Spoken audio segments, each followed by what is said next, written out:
Halo, halo, apa kabar? Assalamualaikum warahmatullahi wabarakatuh. Senang sekali saya Hersman Arif bisa menjumpai Anda semua ini di akhir hari Ramadan ya, akhir bulan Ramadan.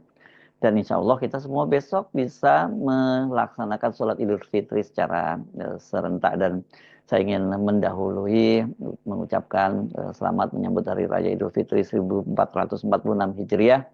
Mohon maaf lahir batin, taqabbalallahu minna wa minkum taqabbal ya karim. Semoga semua amal ibadah kita diterima oleh Allah Subhanahu wa taala. Oke, saya ajak Anda untuk kembali bicara tentang Menteri Pariwisata Widianti Putri Wardana ini.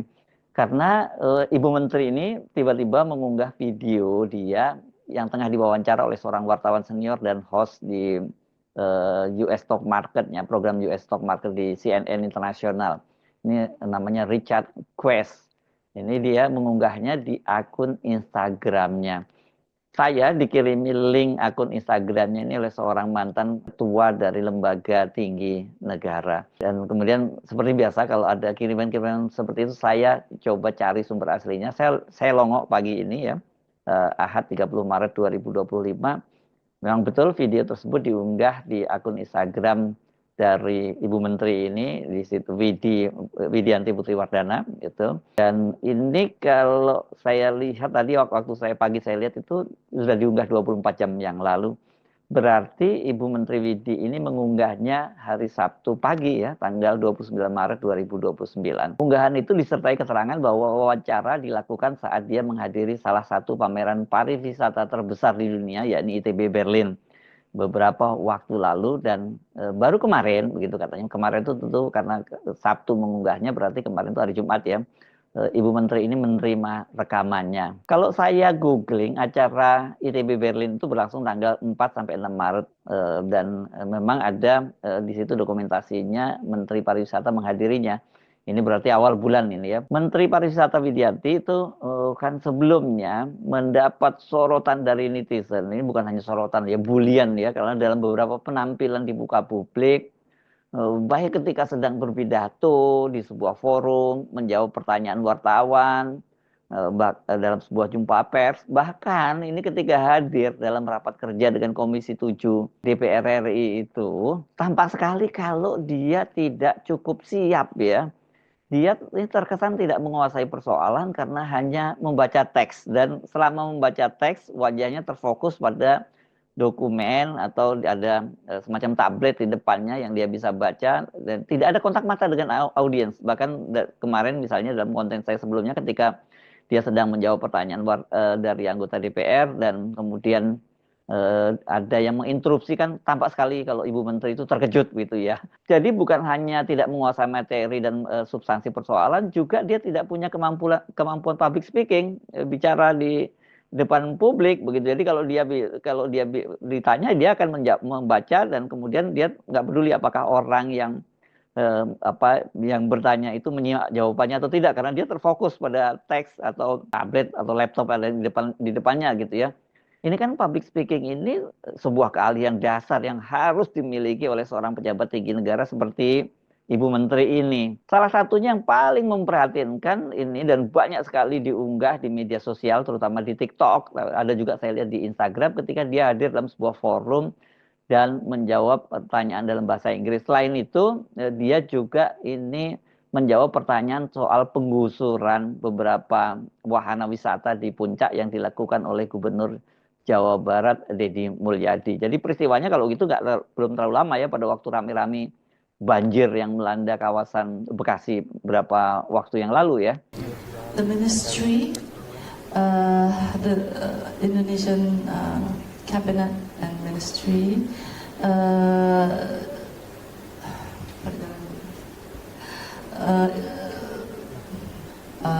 menurut pandangan kami, pembongkaran ini tidak boleh sebenarnya dilakukan secara sepihak. Terlebih jika legalitas suatu usaha sudah diurus dengan sah Pembongkaran sepihak bisa menjadi sebuah presiden buruk bagi iklim investasi atau berusaha di Indonesia. Namun, kami juga menghimbau destinasi wisata untuk selalu mematuhi aturan yang berlaku dan memenuhi semua perizinan dasar yang diwajibkan, seperti persetujuan kesesuaian kegiatan pemanfaatan ruang, persetujuan lingkungan, dan persetujuan bangunan gedung. Nah, sektor pariwisata harus tetap memperhatikan aspek keberlanjutan kelestarian alam, termasuk hal pengelolaan kawasan wisata. Hal ini sesuai dengan Permen Parekraf nomor 9 tahun 2021 yang telah diisu tentang pedoman destinasi pariwisata berkelanjutan. Nanti kalau ingin di detailnya kami bisa paparkan atau kami bisa informasikan lebih lanjut. Dan Kementerian Pariwisata juga mendorong adanya evaluasi yang lebih baik dalam pengawasan dan pemantauan terhadap pembangunan wisata yang berada di kawasan sensitif seperti kawasan hutan dan konservasi. Pemerintah pusat dan daerah harus bekerja sama untuk memfasilitasi perkembangan pariwisata yang ramah lingkungan dan berkelanjutan. Dari situ, sekian, terima kasih. So, I understand that the ministry, the Indonesian cabinet and ministry,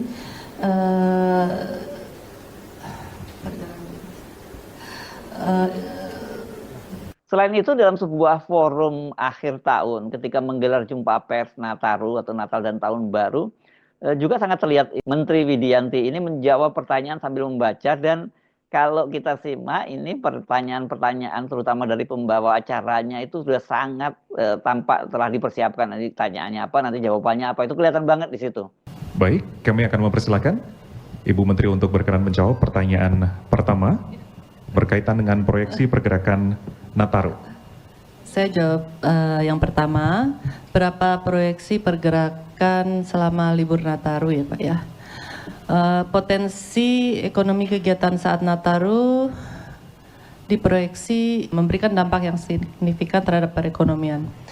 Proyeksi wisatawan Nusantara yang melakukan perjalanan di bulan Desember diperkirakan sebesar 110,7 juta pergerakan, dengan potensi perputaran uang pada saat Nataru sebesar 166 triliun rupiah. Sedangkan proyeksi wisatawan mancanegara yang melakukan kunjungan di bulan Desember sebesar 1 juta sampai dengan 1.325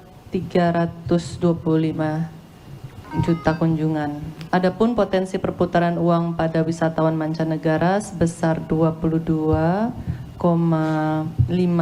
sampai dengan 29,2 triliun rupiah. Apakah target wisatawan tercapai, Ibu? Apakah ada hambatan dan strategi untuk pencapaiannya? Berdasarkan data Biro Pusat Statistik hingga Oktober 2024, kunjungan wisatawan mancanegara telah mencapai 11,6 juta kunjungan. Angka ini sudah melebihi batas bawah target kunjungan sebesar 10,4 juta. Sementara wisatawan Nusantara hingga Oktober mencapai 839,4 juta pergerakan. Ini sudah hampir melewati realisasi pergerakan wisatawan Nusantara di 2023, yakni 839,7 juta pergerakan. Ya, karena banyaknya video-video dari Ibu Menteri yang bertebaran di media sosial seperti itu, saya nggak terkejut ketika ada seorang netizen ini, @ati.cakradirja, dia mengunggahnya di platform Threads, itu menampilkan fotonya Ibu Menteri yang memang kelihatan sangat chic dan cantik ini, dan kemudian dia membuat status yang sangat keras. Begini statusnya yang dia tulis, "Bu, Ibu tahu nggak? Ibu itu udah bikin malu perempuan-perempuan cantik glowing di luar sana. Kenapa? Karena untuk saya, orang kebanyakan yang sederhana, terutama dalam penampilan, berpikir bahwa orang seperti ibu adalah barometer keberhasilan paripurna seorang perempuan. Cantik, pinter, kaya raya, old money." Bener-bener ini ya kalau udah semuanya tadi itu ya. Nah, saya lanjutkan lagi ya tulisan dia itu. "Tapi kok malah saya diperlihatkan kejadian seperti kemarin sih Bu. Saya harap kejadian kemarin cuma gimmick Ibu, biar kelihatan blow on. Saya nggak berharap Ibu blow on beneran deh, serius. Ini lu gila banget ini ya, sadis ya ucapannya ya. Tapi kalau Anda baca di X, di TikTok dan sebagainya itu lebih sadis-sadis lagi. Ini masih relatif sopan lah karena dia masih berharap itu cuma gimmick gitu ya. Ya wajar sih kalau banyak yang mereka kecewa gitu, terutama perempuan ya, karena ini bagaimanapun juga keberadaan Menteri Widi kan representasi dari perempuan. Mereka pasti tak khawatir kalau kemudian semua dianggap kalau perempuan itu kemudian nggak pintar, atau kalau perempuan itu cantik itu pasti identik dengan blow on gitu kan. Nggak harus begitu kan, apalagi saya sendiri tadinya juga menyebutkan nggak percaya kalau dia ini seperti itu. Kenapa? Karena lihat latar belakangnya, dia lahir di Singapura, kemudian kuliahnya di Amerika di Pepperdine University, ini sebuah kampus swasta di kawasan yang glamor ini ya, di kawasan pantai Malibu, di kawasan Malibunya, saya nggak tahu apakah di pantainya atau tidak. Ini tempat para pesohor dari Hollywood itu tinggal di sana gitu ya. Dan wajar juga kalau banyak rakyat yang kecewa karena mereka ini kan pajaknya, bayar pajak untuk menggaji para pejabat tinggi negara ini ya.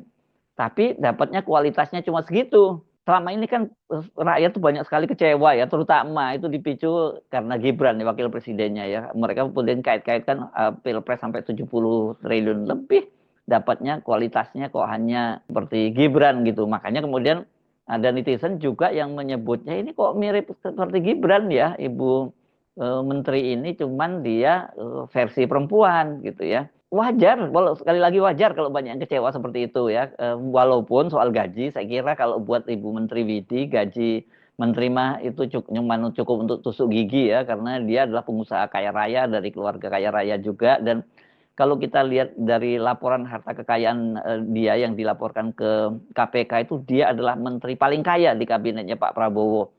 Nah, dalam video yang diunggah tadi, mengapa kemudian saya tertarik untuk menyoroti saat dia diwawancari oleh Richard Quest, ini dan wawancaranya dalam bahasa Inggris, gambaran Widi yang tadi itu yang nggak bisa bicara, saya nggak menggunakan kata blow on ya, seperti Ibu tadi itu, dan kemudian juga ketika menjawab pertanyaan wartawan itu juga sangat bergantung pada teks yang sudah disediakan. Ini kan berubah drastis ini di wawancaranya yang dengan CNN itu.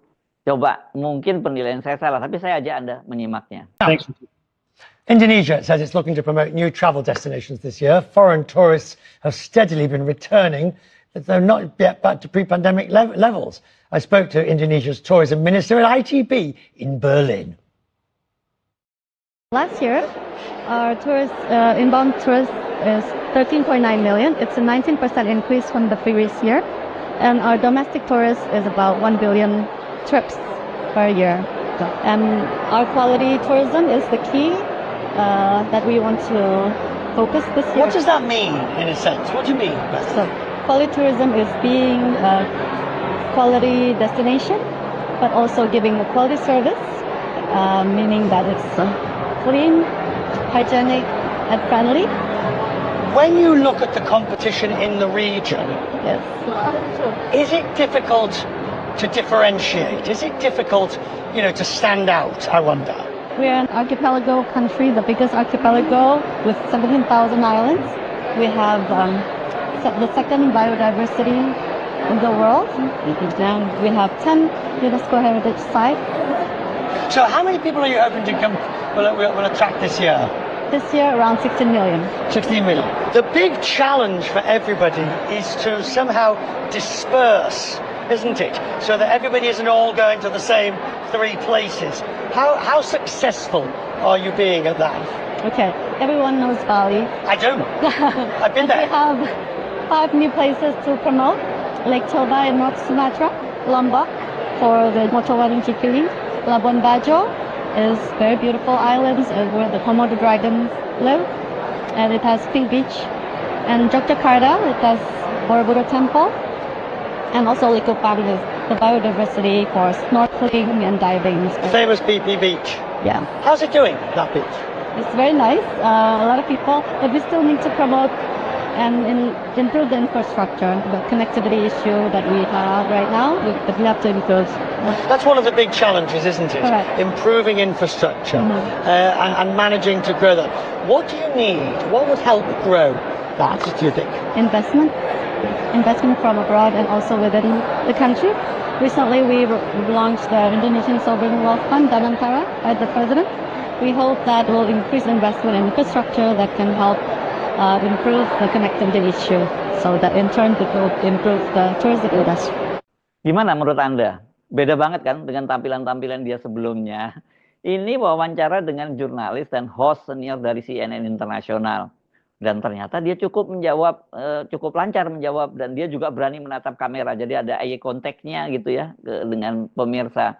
Nggak mungkin lah kalau kemudian kayak tadi, kayak yang di acaranya di kementerian, pertanyaan dan jawabannya sudah disiapkan. Karena nggak mungkin media seperti kelas CNN mau melakukan kompromi-kompromi semacam itu.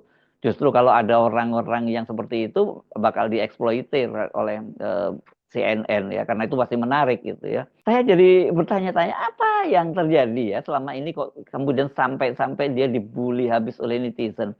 Apa iya seperti kata netizen yang ngamuk tadi bahwa itu cuma gimmick.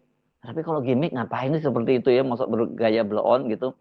Atau saya menyebutnya cuma acting.